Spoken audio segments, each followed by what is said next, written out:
where the U.S. Constitution was put to paper. Second state admitted to the Union, home of the Liberty Bell, the Eagles, and their seasonal promises of super days to come. And most important for our presidential purposes, the state where for the 58th presidential election cycle, they will have a big part in deciding who will get the keys to the White House. Pennsylvania is almost always considered to be a battleground state, which is in some ways a misnomer, seeing as the last 6 elections have gone to the Democrats. But that blue-collar backbone of so many places around the state has given the Donald Trump campaign more than a little hope they can turn the tide and snap the string at 6. Let's not forget the fact Hillary Clinton is the second most hated political candidate in recent memory, and she's a Democrat. The battle lines have been drawn. Now comes the chance for Republicans to win the day come November. Not so easy when one considers the uphill climb facing them. We'll get to the Keystone State numbers in depth and a lot more with the political animal right after Miranda Kahn sets the stage. Miranda? Ed, right now, the latest polls in battleground states like Pennsylvania show Hillary Clinton leading Donald Trump by 11 points in this NBC poll and by 10 points in this Quinnipiac poll. Combine that with the fact that every Democrat nominated for president has carried the Keystone State since 1992, one might assume that Clinton has this in the bag. But even some Democrats are saying not so fast. You know, Ed Rendell, okay, he was the mayor of Philadelphia. He's a big Hillary Clinton supporter. Okay. But even that Clinton supporter says Democrats shouldn't underestimate Trump's influence in the Keystone State. People have to understand, notwithstanding presidential elections, Pennsylvania is not a blue state. The reason we do well in presidential elections is we get turnout. We have about 900,000 more registered Democrats than Republicans, but they don't turn out nearly as well. But the former Pennsylvania governor, along with other Democrats, warned that could all change this presidential election, in large part because of Donald Trump's resonating message about jobs, trade, and building a wall. We must immediately suspend immigration. And many Republicans say the Keystone State will be key to Trump's success in this election, which explains why he's continued to visit that state since he clinched the nomination. And back to you. All right, thanks, Miranda. Let's get to it. Unlock the cage doors to this midweek edition of The Political Animal. Your phone calls encouraged for the conversation at 1-877-Newsmax.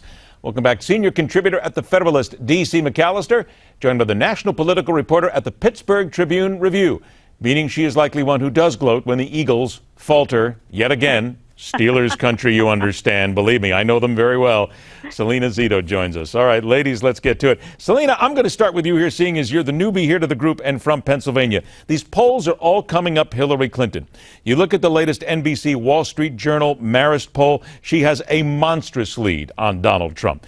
Then you go ahead and look at the averages that she had. That's an 11-point lead in Pennsylvania right now. And on the average, she's got a 9-point lead in the Keystone State when you put some other elements in there.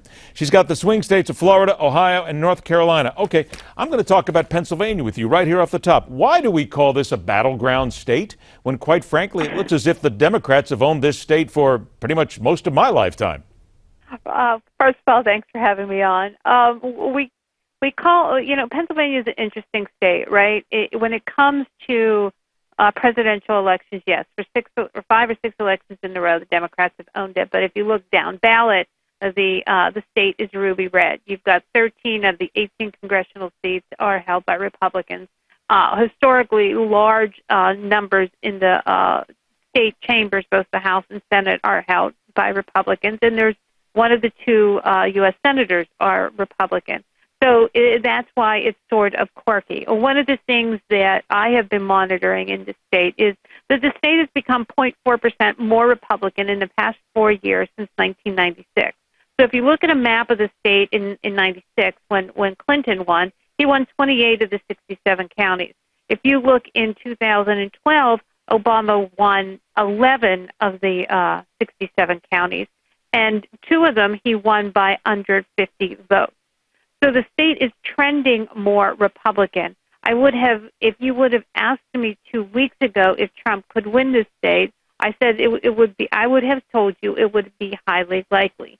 He has had 2 monstrously bad weeks since the convention, but he has shown that he is not going to cede this state, in that he is in western Pennsylvania for 3 visits on Friday: Altoona, Erie, and likely one more stop.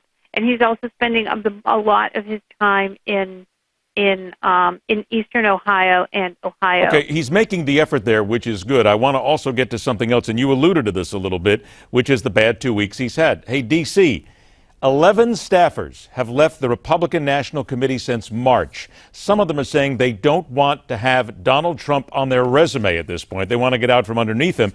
And I've got a copy right here of a number of big-name Republicans that have left Donald Trump behind and basically treat him as the plague. All right, after these 2 disastrous weeks that he's had, how does he come back from that? Well, we know he's going to come back from this in one way, shape, form, or another.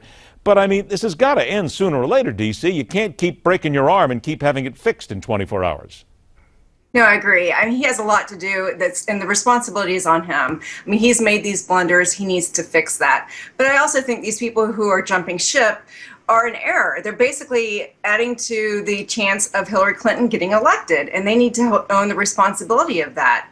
And do they want that on their record, that Hillary Clinton's going to be the president? And they don't, and she doesn't stand for Republican principles. Donald Trump can turn this around, and let me tell you why. When you talk to, when you look at polling and you see why people don't like, what they don't like about these candidates, they say they don't like Hillary Clinton because she's a liar. And they say that they don't like Donald Trump because of his temperament. They also say that they don't trust Hillary. About what they don't like about her are things about Benghazi and her emails, very solid things that she has actually done. But D.C., we've been there before. We've heard all this before, with all due respect, and yet Hillary Clinton's numbers still keep going up. But my point is that when you look at those things, she can't change what she's already done. The people see her as a liar. But Donald Trump, what they have against him is the temperament. So he actually can make changes. He actually can make improvements. She really can't. Okay, then let's talk about that temperament for a second here, and let's talk about some of the things you've alluded to, because his comments on the Second Amendment supporters, they have kickstarted a tremendous firestorm right here, and here's what he said in North Carolina. He said, "You're talking about the power of people that are in favor of the Second Amendment. They have tremendous political power. In fact, the National Rifle Association came out. The people like myself, they believe in the Second Amendment." Okay, that's not the comment that we wanted to hear from. The comment that he made was where he basically alluded to people with the Second Amendment. Maybe you can do something about Hillary Clinton. Here it is. Hillary wants to essentially abolish the Second Amendment. By the way, and if she gets to pick her judges, nothing you can do, folks.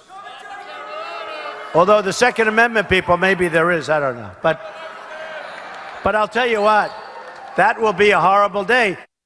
I only got a couple minutes left. I'm going to run through this quick. D.C., come on. And I'm going to say this out loud, which will anger a lot of people. Do you not just want to sometimes tell Donald Trump, snap it, shut it? I mean, quite frankly, no matter what the knee-jerk is on this is only hurting him. Nobody can stop him, D.C. He needs to stop talking like he's on social media. And that's what he's done. Or that he's on television, that he's still a reality show host. Yeah, exactly. He needs to recognize that he's in a different space right now, and he needs to be more circumspect in what he says.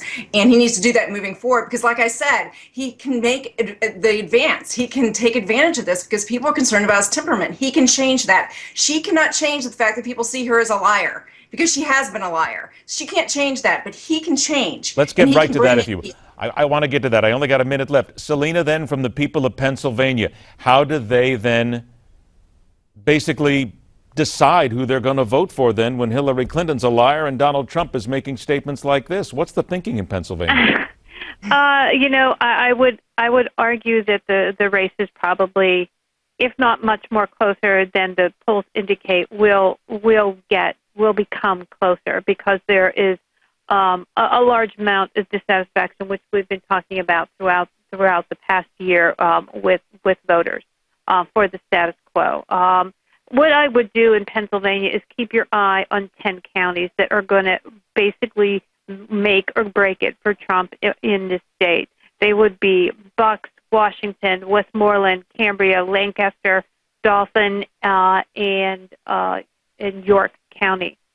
Keep your eyes on those counties. They're the ones that had lower turnout for Romney. Had he received about 1,200 more votes in each of those counties, he would have won the state. or at least made it a tie.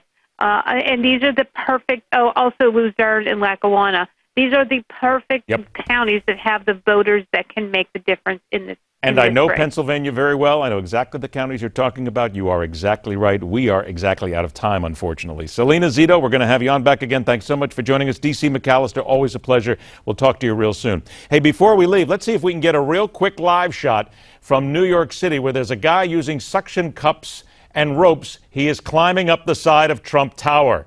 This is live from Midtown. The cops are watching. You can see they're going to try and intercept him there. We will watch this throughout the show. This is the kind of entertainment that America wants. Will he make it to the top? Will the cops be able to get him? Will Donald Trump come out and basically tell him, vote for me?